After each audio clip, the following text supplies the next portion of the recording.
تو جب انسانوں کے سارے راستے مسدود ہو جائے، زندگی میں روشنی کی کوئی کرن نظر نہ آئے اور وہ اپنی زندگی سے مایوس ہو جائے، تو پھر قرآن اس کی تباہی کی وجہ، اس کی بربادی کی وجہ بتا کر اس کو راہ عمل کی ترغیب دلاتا ہے کہ اے میرے بندے،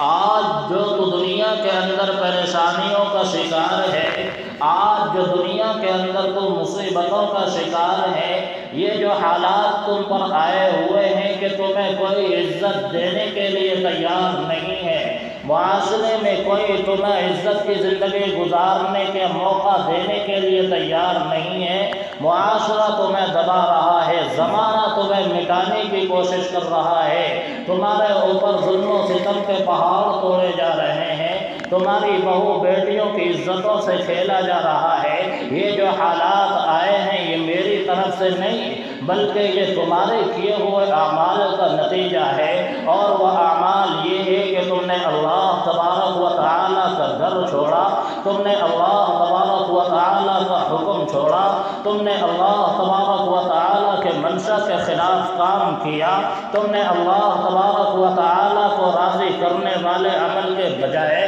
اللہ تبارک و تعالیٰ کی ناراضگی اترنے والا کام کیا، نبی کریم صلی اللہ علیہ وسلم کی سنتوں کو ٹھکرایا، نبی کریم صلی اللہ علیہ وسلم کی سنتوں کو پس پشت ڈال دیا،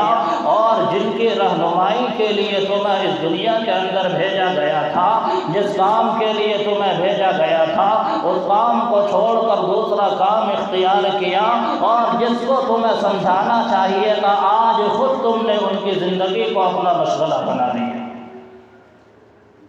تو یہ جو مصیبتیں تم پر آئی ہوئی ہے یہ تمہارے اعمال کا نتیجہ ہے۔ قرآن کہتا ہے وَمَا أَصَابَكُم مِّن مُّصِيبَةٍ فَبِمَا كَسَبَتْ أَيْدِيكُمْ وَيَعْفُو عَن كَثِيرٍ، کہ تم پر جو مصیبتیں آ رہی ہے، تم پر جو بلائیں آ رہی ہے، یہ تمہارے اعمال کا نتیجہ ہے، یہ تمہارے کرتوت کا نتیجہ ہے، وَيَعْفُو عَن كَثِيرٍ، اور اللہ بے شمار گناہوں کو تمہارے یوں ہی معاف فرما دیتے ہیں۔ ورنہ اللہ اگر ہمارے ہر عمل کا حساب لینے پر آ جائے تو یقین مانا ہم اس دنیا کے اندر ایک سانس لینے کے بھی حقدار نہ ہو۔ تو یہ اللہ کا ہم پر فضل، اللہ کا کرم ہے کہ اللہ تبارک و تعالی ہمارے بے شمار گناہوں کو یوں ہی معاف فرما دیتا ہے۔ تو میرے عزیزو، پتہ چلا کہ ہماری تباہی کی وجہ، ہماری بربادی کی وجہ کوئی دوسروں کی طرف سے لائے ہوئے سبب نہیں ہے بلکہ ہمارے اعمال ہی کا نتیجہ ہے۔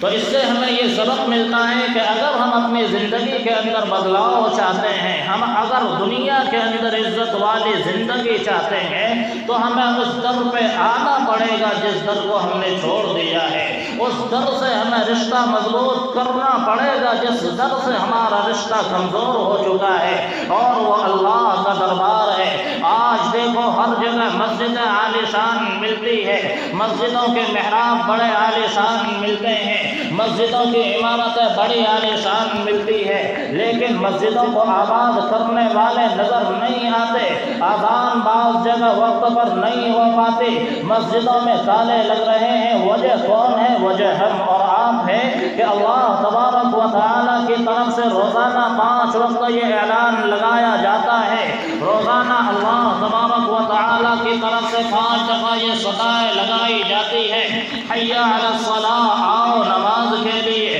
حی علی الفلاح، آؤ کامیابی کے لیے، لیکن ہمیں اپنی کامیابی نظر آتی ہے مارکیٹ میں، ہمیں اپنی کامیابی نظر آتی ہے دکانداری کے اندر، ہمیں اپنی کامیابی نظر آتی ہے کاروبار اور تجارت کے اندر، جس کی وجہ سے ہم نے اللہ کا دربار چھوڑ دیا، اللہ تبارک و تعالیٰ کے احکام کو چھوڑ دیا، تو پھر دنیا ہم پر مسلط ہوئی۔